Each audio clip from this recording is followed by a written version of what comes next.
Hi, my name is Marcus. My name is Nina. Hi. We're from Austria, based in Vienna, and we've been living in this van now for 1.5 months.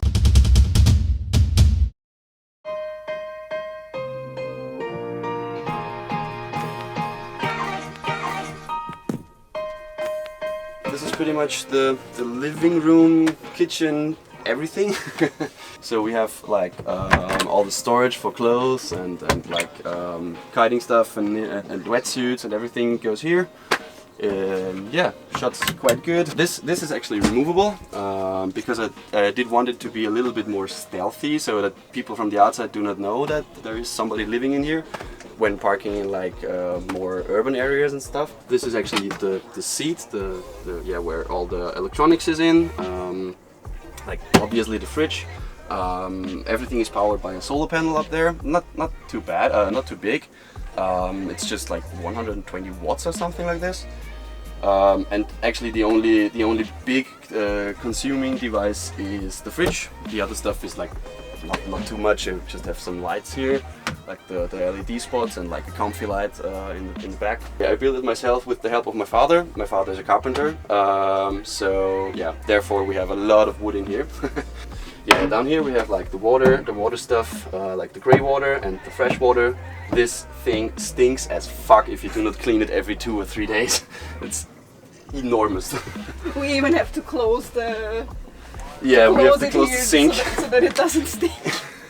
Yeah, but that's what it's all about. Yeah, yeah, like just random storage. And so we have nothing lightweight here. It's yeah, all massive wood. No fixed cooker, but just this little camping gas, 20 euros thing. So the only window I have is like the roof window, because of the fact that we have been to Greece and like southern areas more. Very hot areas. Very hot areas. So every window is non-insulated surface. So we chose not to have too many windows. And since we're mostly in kitesurfing areas, there is always wind. And if it gets hot in the night, we just open this and then the wind just cools down the complete interior. We actually chose this wood because it's like the best balance between money or what it costs, and it's really stable and not too heavy. The complete conversion was, I think, I didn't weight the van before and afterwards, but I think roundabout it might be just 350 kilos with everything, which is I'm quite happy with it. The rest of the van is like yeah, just this random storage stuff where we have our stuff. Yeah, I recognize that drawer system. Yes, yeah, Nate's. Maybe if you have watched Nate's conversion videos, then you might know these. Yeah. But ours are blue. Ours are blue, yeah.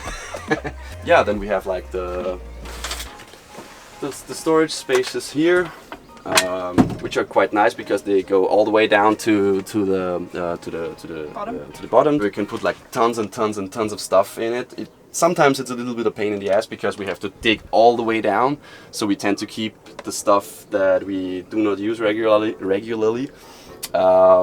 At the bottom of it, like hiking shoes and stuff that we only use on special occasions. Yeah, another one here.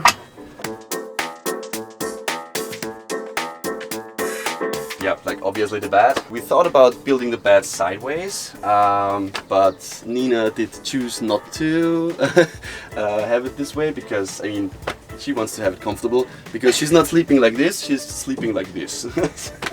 If I would do it again, I would make a convertible bed and I would rise it at least at this height because I definitely want to fix bikes under it. And you can remove this whole thing. And exactly, it's just fixed by 4 quick locks.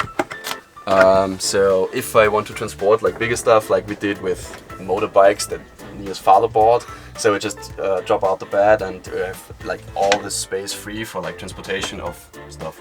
The most important part about the van is we have nipples everywhere. Here's a nipple, there are nipples on the front of the van.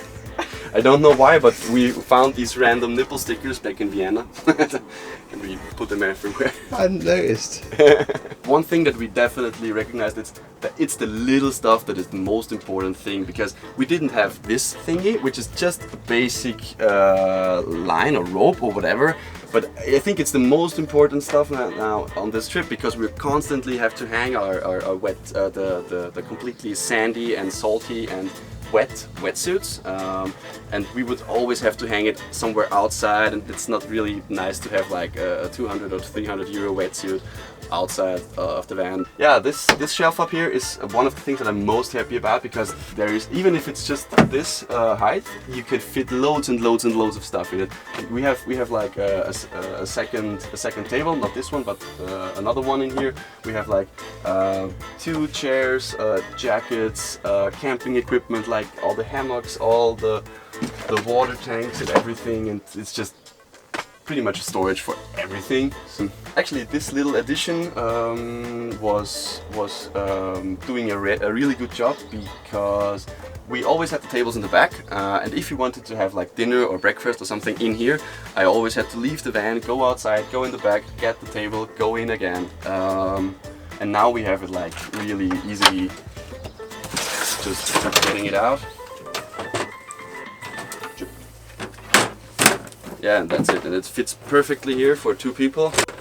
So, actually, in fact, even 4. Even yeah, we had 4 people dining in here, like perfectly fine a couple of weeks ago.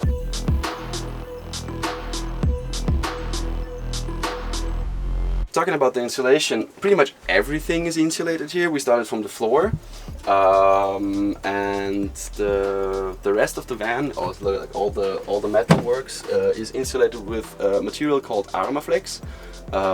Most of the German guys will know this, because for whatever reason in the German-speaking area, this is the most common thing to do. This material is definitely not cheap, but it's absolutely worth the money, because it is adhesive.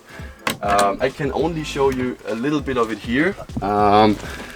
You can't see it because it's just black, but it's completely flexible. And the good thing is that the cells of it are closed. If you have any moisture in here, the problem if you use like rock wool or stone wool or this stuff is the humidity. It sucks the water, and it sucks the moisture, and then it starts to a little bit like rust and Rot away. And rot away, exactly. Yeah. I think I used 24 square meters of this Armaflex stuff, but it did a really good job. Yeah, there is this little diesel heater is a thingy down here, which with an extra exhaust, and it's literally it's connected to the main tank of the car. Oh yeah, nice. Yeah, this is actually quite great. Yeah, so what we realized in the first trip is that we have tons and tons and tons of little stuff that we constantly threw somewhere. So we decided we need more of like these thingies. Nina's mother is a tailor, and one of our best friends is actually working in a boulder gym, and they replaced their old bouldering mats with new ones. And so we got our hands on like the old. They don't look old because we cleaned it, and it's a pain in the ass to clean these things. And so these are actually bouldering mats, which Nina's mother stitched together as like extra storage. Kitesurfing is like material sport. You have to have tons and tons and tons of equipment, because you have the boards, you have the harnesses, you have like at least 2 or 3 kites, which are crazy big to store.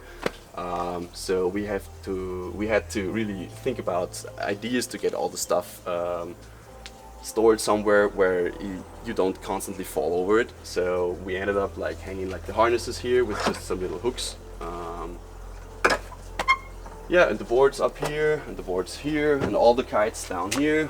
I think everybody that has ever lived in a van for more than 2 days has at least seen these thingies, and they are great. It's like $30 at Decathlon, and it's the best thing ever because it's so multiple to use. It is actually a shower, but you could also use it to wash your dishes.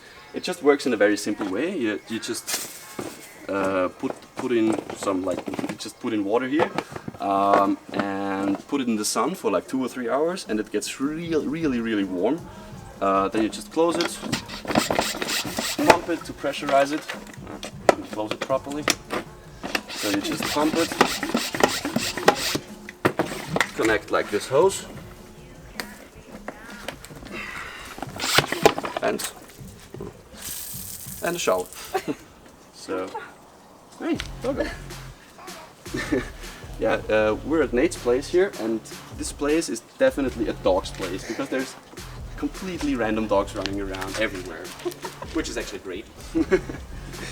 We've been to Greece 3 times, and we constantly raised the level of comfort.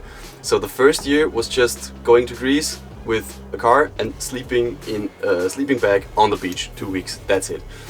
The next year we borrowed the family van, a Renault Espace, from Nina's father, where we put like a really basic bed in there. It was just a wooden plate where we put like a mattress on, like an air mattress on, because we had to store the kites, because we started kite surfing.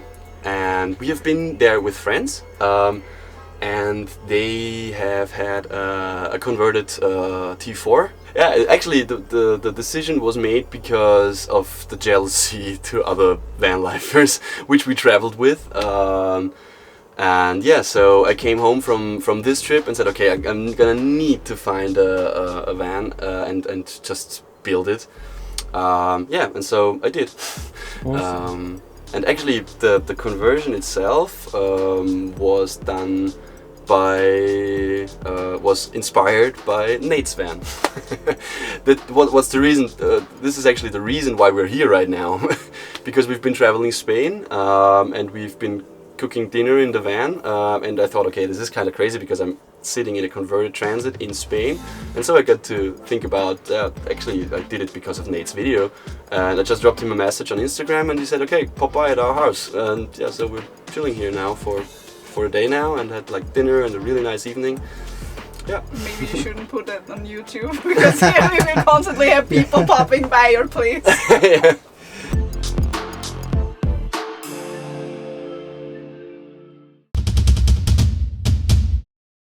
I hope you enjoyed that content. If you hadn't noticed, we do have an ebook that we sell, and the link is just in the description. It contains 160 pages crammed full of practical advice, walkthrough information, electronic schematics and part lists, which will make your job a lot easier for doing a van conversion, and it will save you time and money. Also, we've created special videos for the ebook which enable you to see walkthroughs for how to do loads of things in a van conversion. So that's for water systems, for your electrics, for how to do simple woodwork joints that anyone can do. I really believe that anyone, regardless of their experience, can make a half decent van conversion.